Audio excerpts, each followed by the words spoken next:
in round number 9. 2 8-0s here. We do have another 8-0 player in the second feature match. So Stanley Kesilew rocking a really cool suit today, I must say. Commend you on that. And Jacob Dubois down the bottom there, both on his cauldron. Let's see who has the other player's number. Marauding Mako to start things off here for Jacob. Turn 2. Oh, he's playing the full text basics. Oh, no. Oh, no. They hurt my eyes. Really good start here, though, for him. Prof's eidetic memory on the board. Turn 2. I hate those basics so much. Yeah, those are a little tilting. Apparently our director likes them, and I've just lost my job for the rest of the year. Oh, man. Nothing for Stanley yet, though. Is he on the reactive gameplay right now, or what's he thinking about? Okay. A braid. Get rid of that little critter before it gets out of hand. Turn passes back now to Jacob. Does he have a turn 3 play?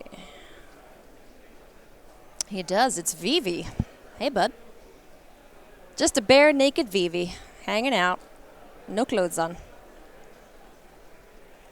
Well, Jacob's had a pretty strong draw here where he's gotten to go first and just curved 1, 2, 3.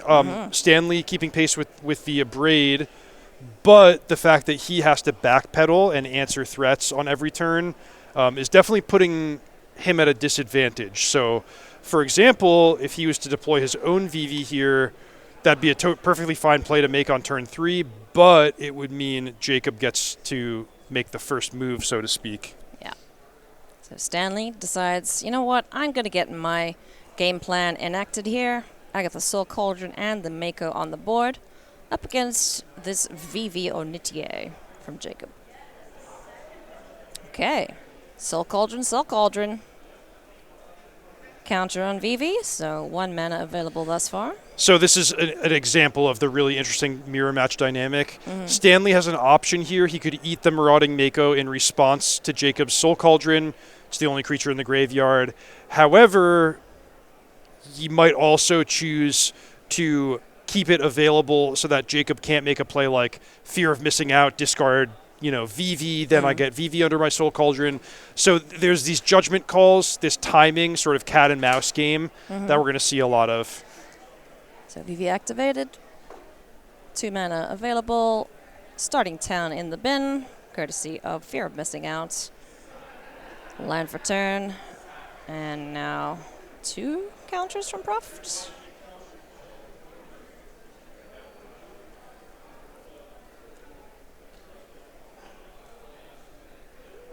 Just the one. Importantly, though, no VV underneath the cauldron, so we don't have any activated abilities yet for fear of missing out. This is great. I mean, it's so fascinating already with 1 turn cycle of both players having cauldron. Like Stanley, he kind of knowingly walked into a trap there where he activated his Soul Cauldron targeting the opposing Marauding Mako. Jacob, obviously on the board, could have eaten it in response. Yeah. But the fact that Stanley so clearly made that play, Jacob's got to be thinking, well, is this what he wants me to do? Does he want me to put the shields down so that Stanley can then discard his own VV and combo off? So it seems that both players are prioritizing using their cauldrons defensively to prevent the opponent from comboing off, rather than just accumulating counters and making the obvious play. Yeah. That's cool. It's very much a standoff in most situations when there's 2 Soul Cauldrons on the board. As we see the Quantum Riddler hit the board here now for Stanley. Fill up the hand a little bit. Present a later threat. And follows up here. This is one of the Beast Binders, I think? The Azure Beast Binder? Yeah, that's an interesting one. You don't see it in every Is It Cauldron list, but yeah. Stanley, he's got 2. Nice. So this little guy can temporarily make something just a 2/2 with no other abilities. So good way to switch off a VV for a turn if needs be. But only on attack.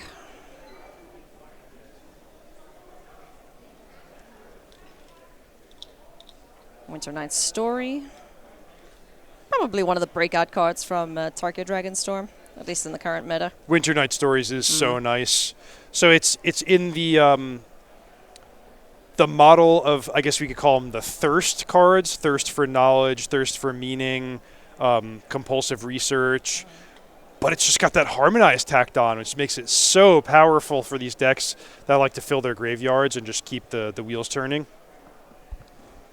Yeah, no, it's excellent. And also, having the text of... You could use it one of two ways. Either you just discard a creature, which is great because most of the time you want a creature in your bin, or you discard 2 cards to make your Makos even bigger. So it's a really, really sweet addition to this deck, and it fits in so nicely. Maybe even better than Stock Up in this list. Yeah, I'd say so.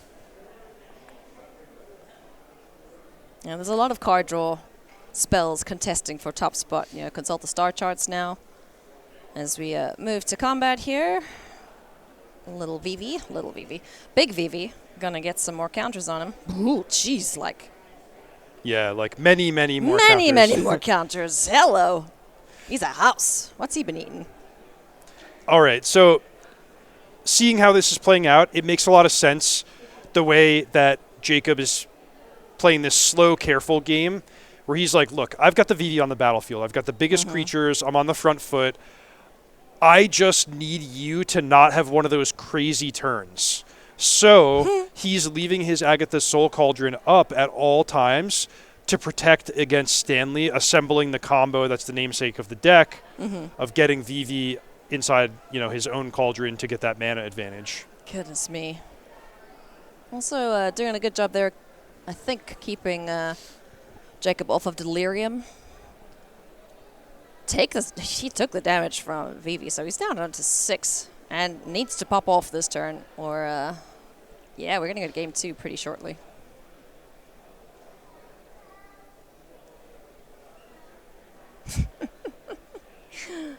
Just, 9, 12 VV? No biggie.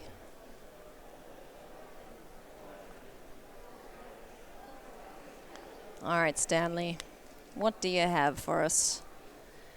Got the Otter, so he could shuttle VV for a turn, but then it's still just this massive creature. Here comes Steamcore Scholar. Best flavor text? That's weird. How did I never catch that? It's really cool. I love that it has Vigilance too, so you can attack and then do the harmonized thing with Winter Night Stories. Yeah, also really great with Fear of Missing Out to get multiple combat steps. Yeah. Without Really, having to target it, it's so good. really great with Profts just to get this like massive flying vigilance creature. Yeah. So everything about this deck, it comes together so cleanly. So many angles. Yeah. It's S tier, basically. Into the Floodmaw is going to get rid of the Azure Beastbinder to prevent it from switching off one of these creatures. Unless Stanley has anything to say about it. There is a VV in the bin there. Yeah, the VV in the bin just adds one more layer to an already complex board state where both players are eyeing that with their Soul Cauldrons. No one wants to make the first move.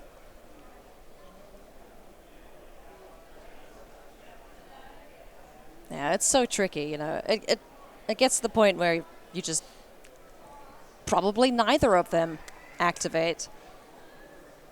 And you just focus on deploying creatures and saving your life total because, yeah, Jacob is 5 spells away from killing Stanley just off of the passive ability from VV.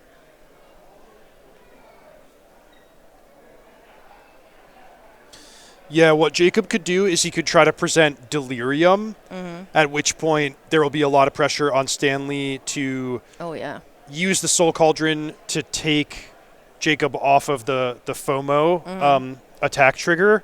But then if he has to do that, shields are down. Jacob could then take the VV from the opposing graveyard.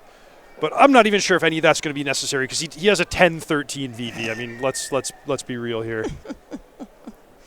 That's a lot of mana. Good grief. Okay, so Winter Night Stories, wouldn't be surprised if he just harmonizes that immediately. Yeah.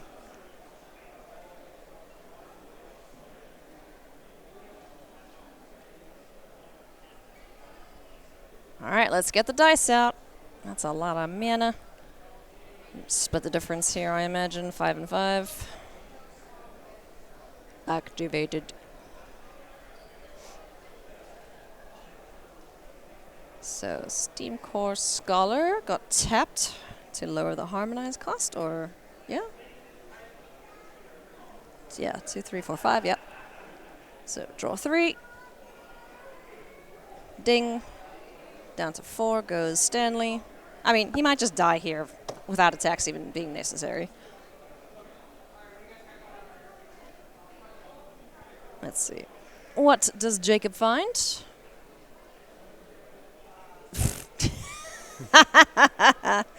There's 2 more Steam Core Scholars in his hand. Ah, funny.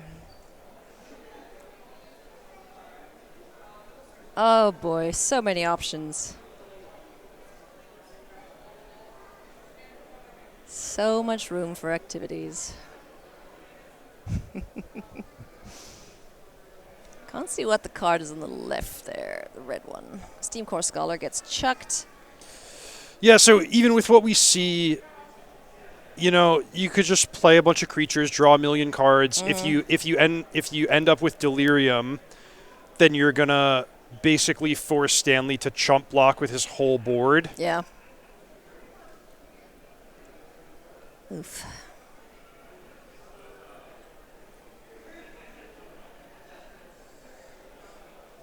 Good grief. Profits is going to get so huge. Oh my gosh.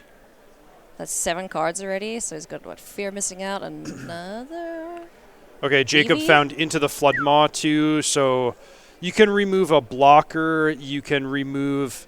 What you could do is you could Flood Maw your opponent's Soul Cauldron, which would then force Stanley to activate, and then you get to one-up that by activating your own Soul Cauldron, get Vivi under there, repeat the whole process again with a new, you know, influx of mana. So what's still 4 mana available? But, yeah, like you mentioned, if he takes that line, clears the path for the Vivi that he's drawn, discards that, I think he's got another way to discard in hand. Yeah, so, I mean, this game was pretty lopsided, and I think drawing the Into the Flood Maw makes it more or less trivially easy for Jacob to win. Oh, yeah. So it looks like he did take him off of Delirium's, just the 1 attack, I think. It's a little hard to tell. But, yeah, Steam Core Scholar and the Beastbind are getting in the way here of the 2 massive creatures. Yeah. Yeah, okay. So they die a horrible, horrible death. Absolutely stomped on. Okay, and the turn passes. Yeah, so really disciplined, careful play from Jacob. Like, he could have kept going. Of course, had a window to use his own Soul Cauldron to eat the Vivi. Yeah. But I think he just wants to leave no uncertainty, multiple lines of defense against Stanley ever getting back into the game, and he just says, look, my board's enough. I can win by attacking here. He shut the door on him, and he's sitting there with his arms up against him, being like, no, he will stay out. So game 1 goes to Jacob Dubois. That was icky. Yeah, I mean, Jacob just had, well, I shouldn't say just, because I don't want to minimize anything that the players did in that game, but Jacob had quite a strong draw in the play, you know, that 1-2-3 curve out with lots of gas still in the tank, unanswered VV. But in addition to that, he played in a really careful, circumspect way to make sure there were no cracks in the armor, no way that the opponent could sneak back into the game by doing something unfair. Yeah.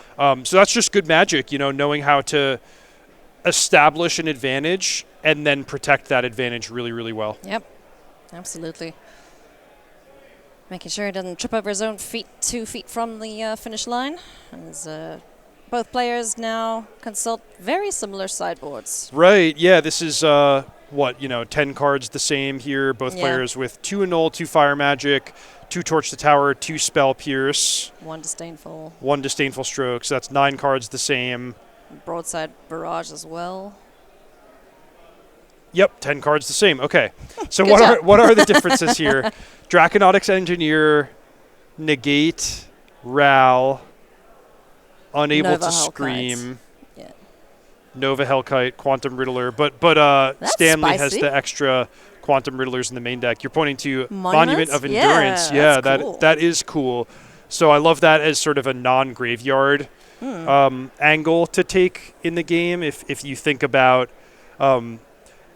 if like setting up that Soul Cauldron standoff, or as you outlined, Ailey, like maybe one or both players are trimming the VVs after sideboard, well, suddenly the game could become more about value, and setting up a Monument to Endurance could be just what the doctor orders. Yeah, I really like that card. I think there's some awesome things you can do with it. And if you would like to pick up some of these cards and you got some old stuff you want to sell to do so, well, you could sell your cards to Star City Games. You get great prices, a 30% trade bonus. You can easily upload what you have to sell and get the value for those. 3 convenient ways to get paid for your unwanted Magic the Gathering cards. So definitely go check out sellyourcards.starcitygames.com, or if you're lazy like me, pick up your phone, open the camera, and there's a QR code that will take you right there. It's much easier that way.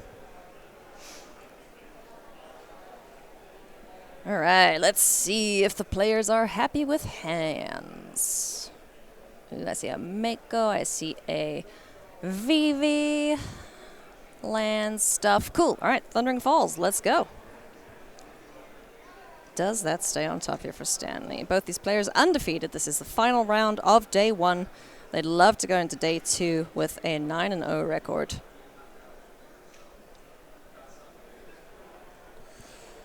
Yeah, getting to lead the standings overnight is such a good feeling. Jacob's 1 game away.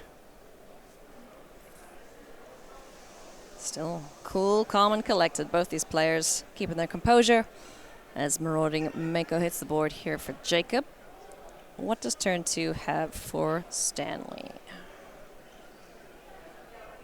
Yeah, I mean, that entire game 1, Stanley was pretty much in the back foot. Like, he answered threats as best he could, tried to develop his own board, but just could never get out from underneath Jacob. And let's hope that the similar thing is not happening here, as Prophetic Memory hits the board, and Mako is going to get got by Into the Floodmaw. I really thought Stanley could be representing a Null there as a powerful sideboard card that both players have access to 2 copies of. Yeah. As it turns out, it's Into the Floodmaw, which is not quite as clean or permanent of an answer, but still gets to continue pressing his on-the-play advantage. Yes. And that's definitely what you want to be doing now. Because if you are unable to pick up the victory when you're on the play, in the mirror, you're going to have such a bad time. I mean, he's down a game already on the draw on the first one, so let's see where we go from here.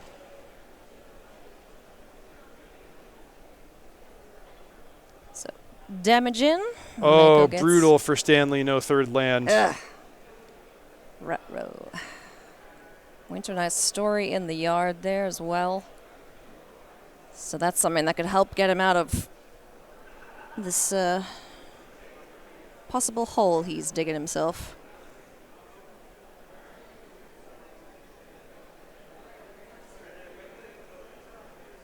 You see your opponent miss the 3rd land or land drop. Do you kind of like sit up in your chair a little bit, being like, oh, this is nice? It's a good question.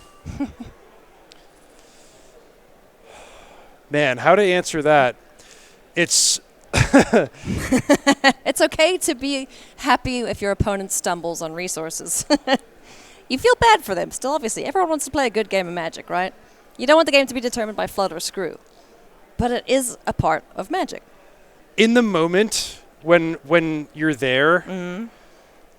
It shouldn't be so much like happy or sad. Yeah. It should be more like you smell blood. Yeah, like you're a shark in the water. It's like, okay, my opponent has shown weakness.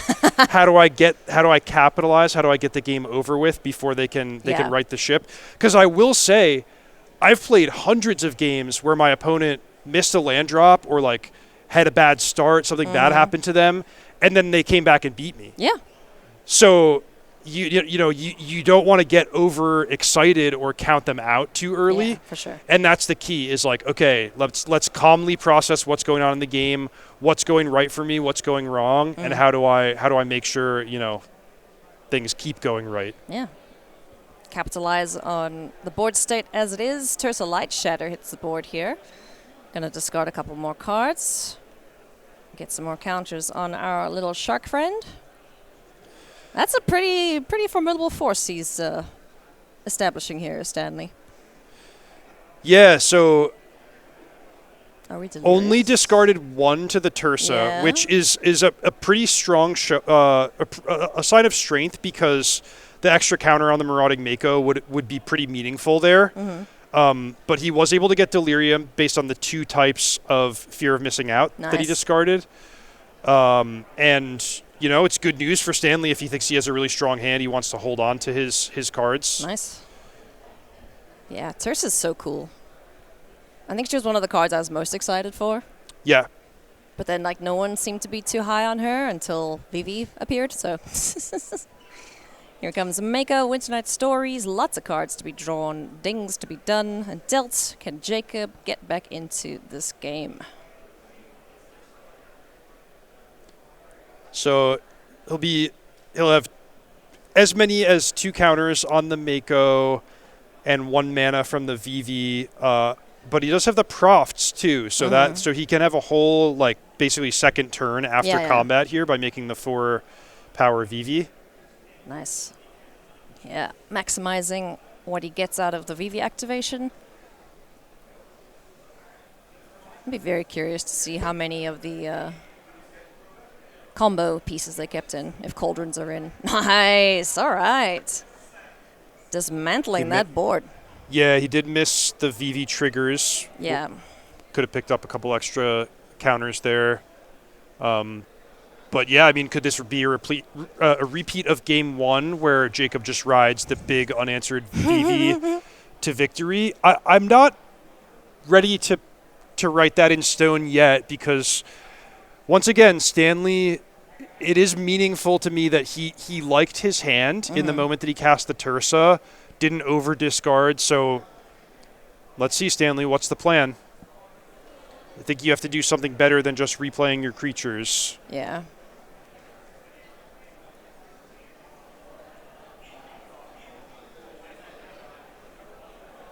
How does one answer a giant Vivi? Well, into the Flood Bowl. Most likely answer there for Stanley, so kicking things off. Nope. Stanley is the one who had unable to scream in his sideboard. Yeah. Not super clear if that's going to be coming in the matchup, but it is an option available to him. Mako first, good sequencing, and then fear of missing out. Make sure you get the discard trigger for the little shark. And into the Flood Maw, takes Vivi off the board. Meow. Tersa gets in. Do we want to trade? Nah. The shark gets out of hand, right? I mean, you do go down to 6. 6 does hurt. Oh, that's tempting, though. I would be very tempted.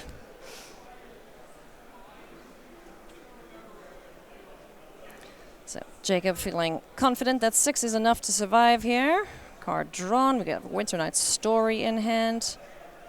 Land for turn. Kick things off this turn with the Winter Night Stories. Let's take a look and see how many things are we discarding here to make our Mako even bigger.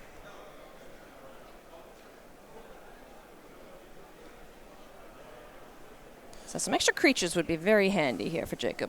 Yeah, this type of turn. So this game is different in that it's less interactive. Like both players are just tapping out, doing as powerful things as they can each turn. But it's still really, really challenging in the number of options available to each player. Like we know that Jacob had the Vivi in hand that he could have deployed on this turn, electing to just make a couple of big blockers. I think he put an extra counter on that he shouldn't have. Yeah, he went from 2 counters to 5. to 4 and then 5, yeah. Well, he got 2 from the Winter Night Stories. But he only discarded one thing. It was just VV. Yeah, you're absolutely right. Yeah, so I think he's got an extra counter on the little guy. Oh, uh-oh. Yep, that VV's going to get got. Nom, nom, nom, nom. Come here, friend. We're going to get some counters on our friendos here. Can we get a counter on Tursa 2 just to really, really capitalize?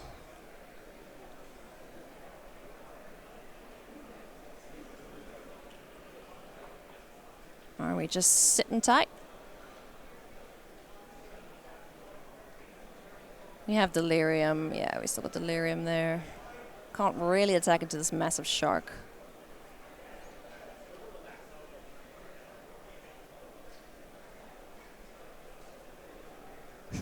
More dice, please. Yep. Looks like we're going to activate some critters here, get some mana. What can Stanley cobble together? We do have the Winter Night Stories, I believe, still in the yard that he hasn't cast. Yep. Well spotted. Yeah, the alternate art thereof.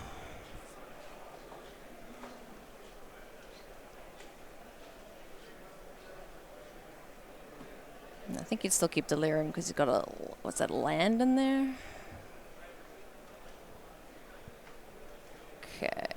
Oh, nice. All right. Prophesied Memory, so that's a way to get more counters onto Tursa.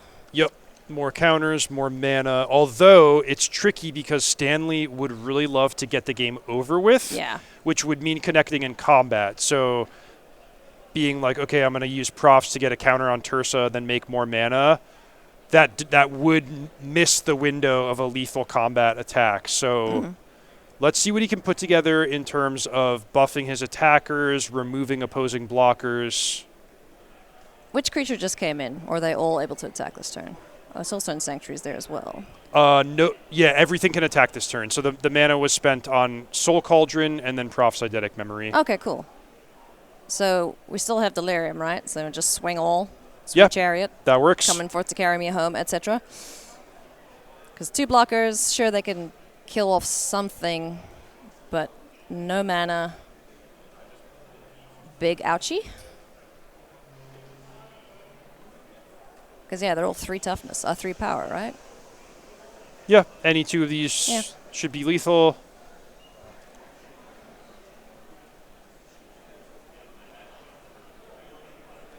Assign blocks anyway. Just make sure, you know. Those little guys get in, and CC's at 6, and oh, oops, I'm dead. Okay, right, cool. Game number 3. So Stanley picking up the win there. Needed to in that situation. So now I go back to sideboards. How does the dynamic change now for Jacob, who will be on the play once again? Well, that's a great question. It's not obvious that the sideboarding or the approach to the game should be different on player draw. Because I think a null is just a good card that you want in both play and draw. But a null is often highlighted as like that's a way that you can break serve. You use your first turn to counter your opponent's second turn, then resolve your 2 mana play and kind of flip the script. So certainly looking for that in your opening hand, making sure that whatever hand you do keep is quick enough that you're not just going to get buried. Yeah. One of the meaningful things is that they've now seen each other's post-sideboard configuration. Yeah. So we talked about how like some players might be trimming VVs.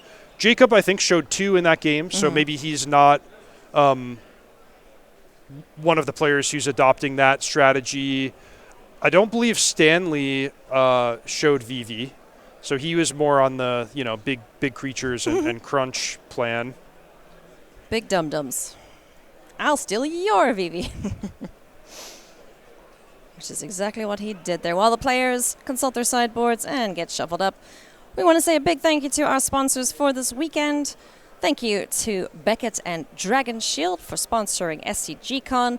Find the Dragon Shield products on our websites, and if you need to get your cards graded, well, get them to Beckett. There's also a really cool promo happening this weekend, which I'll tell you about a little later. But yeah, big thank you to our sponsors and to everyone involved for helping us bring the action here at Spotlight's Planetary rotation to your eyeballs. Because that's where it should be, right? Right. I like how they're decks. There is a dex. Look at them. One's blue, one's red. Planned, I tell you. Scripted. Yeah, both players putting on a really good show for us here. The mirror match is probably the most complicated matchup for the Izzet deck, I would say. Definitely it can be. Yeah, I think that's a fair comment in general, because there are going to be some games where, you know, somebody just has a great draw on the play and kind of steamrolls, but in those games where there's back and forth, there's points of interaction, maybe both players have Agatha's Soul Cauldron, the tight play, careful timing, careful sequencing can definitely matter. Jacob not happy with his draw there, so gonna send the hand back. Hopefully finds something else that works for him. Stanley looks like he is good to go. Yeah, look at him. Stretching out, making sure there's no cricks or anything. Hey, final match, final game of the day. Let's take a look at one of our other backups in the meantime while Jacob gets his hand ready to go. Let's see how our other 8-0 player is faring. Takeshi Ozawa. Up a game here. Up against Ubik-san, who's sitting at 7-1. And let's see if we can do a quick analysis here of this battlefield. It's looking like Ubik is having a good time. Yeah, my analysis that we're pretty likely to go to game 3. Yeah. 19-14. Although, all the permanents on the board. I think Ubik is tapped out of both colored mana and Cauldron. So, I mean, crazier things have happened. Like maybe Takeshi gets to Cauldron a VV and equalize the board, but you know, short of exactly that, there's no fair, you know, combination of removal spells and blockers that he's going to be able to put together to equalize this board.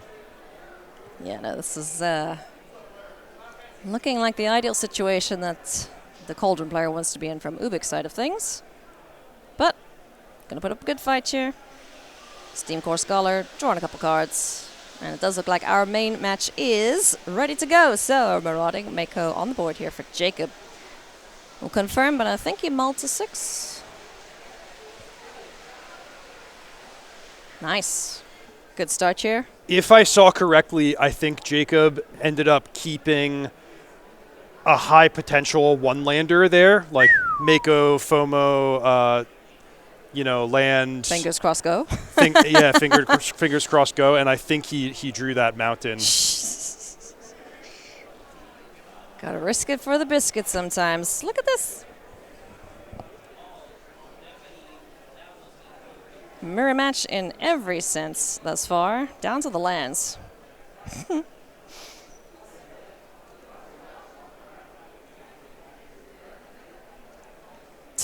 Stanley said, okay, I'm going to play this Fear of Missing Out. I'm going to trigger my Mako, but I like all the cards in my hand. Yeah. So, oh, wow. So that's meaningful. Like, okay. Yeah. In any normal matchup, if you're playing against, say, mono red, this is the perfect start. Like, right down to dumping VV in the graveyard to set up for later is perfect. However, setting up for yourself also means setting up for your opponent. So Jacob has the opportunity to play Soul Cauldron, eat that VV, and then like he might just steamroll his way to 9-0 if he has that. But it looks like he doesn't. Stanley chuckling. He's like, yeah, that's probably risky, but I don't think Jacob has it. Otherwise, he would have slammed it, finds, and into the Flood Maul, but no third land. Woof. All right. Just turning things sideways. He's getting in there. Take out the Marauding Mako, leaving the Fear of Missing Out hanging out. Yeah, nice double block opportunity for Stanley. I really like that. Now, do you have your own Soul Cauldron? Do you? Oh, come on, Stanley. You wouldn't have done that if you didn't have it. Otherwise, what were you trying to do, bait him? Thundering Falls. Okay. Crofts. Sure. So he can get in for an attack here and not get blocked. Yep.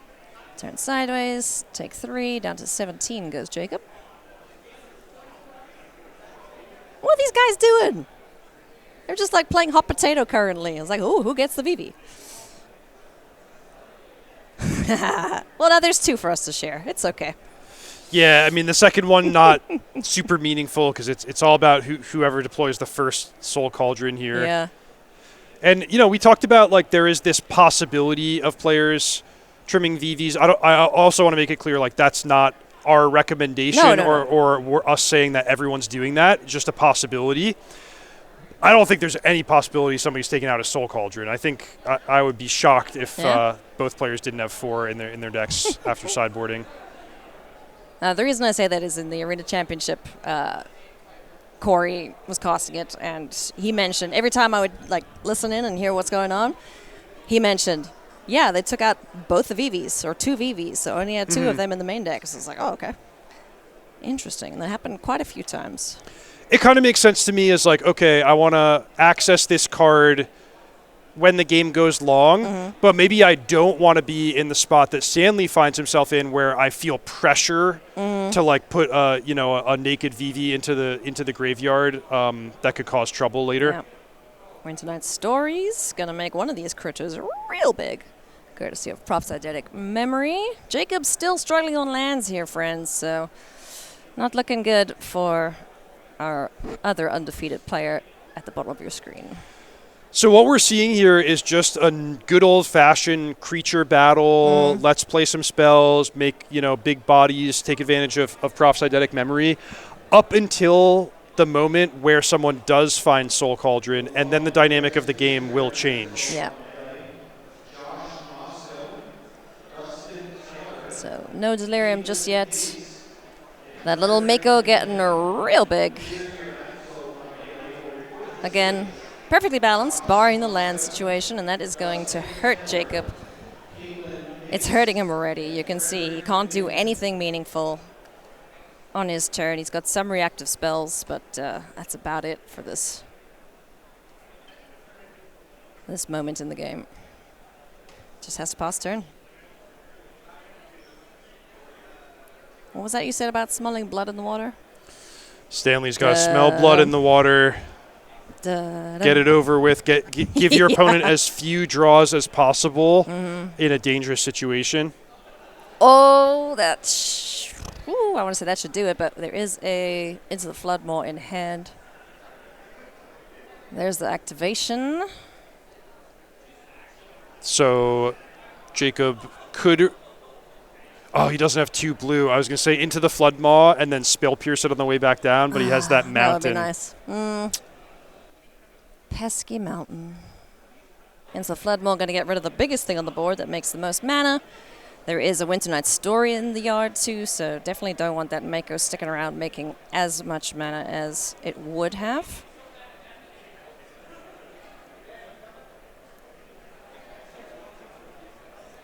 Shoo-wee.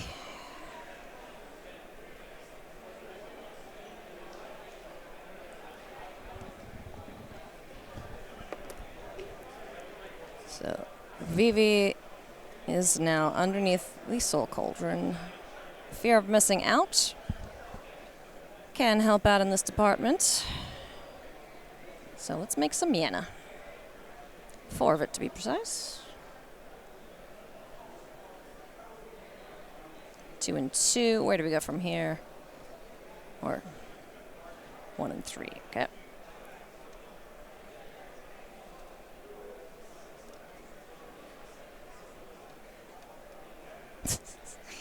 It's not as bad, but it's kind of reminiscent of the Nadu mirrors, where you had to like keep track of which zone, which thing was where. Yeah. Definitely. Thankfully, not as bad as Nadu.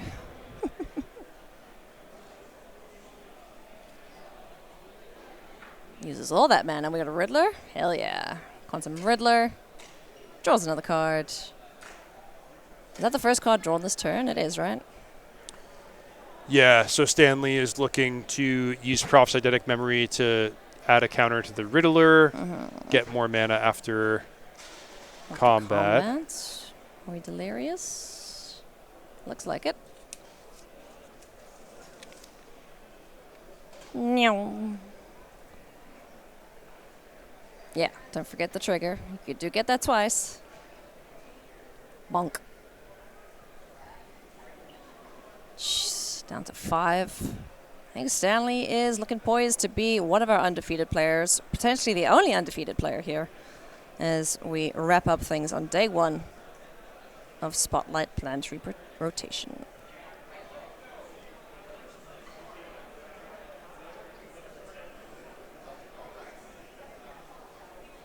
Another Prop's Eidetic Memory. 1 goes to the bin. Gets another card. Can he close things out? So combat's over. Still some mana floating. No VV to just finish off with dings. Nothing at the moment. Yeah, the best thing that could happen for Stanley is he just finds another Into the Floodmaw or some kind of 1-mana interactive card. A Null would probably drive things home as well, because once again, we face that situation where the only way Jacob can possibly participate in this game is to get his own Soul Cauldron out.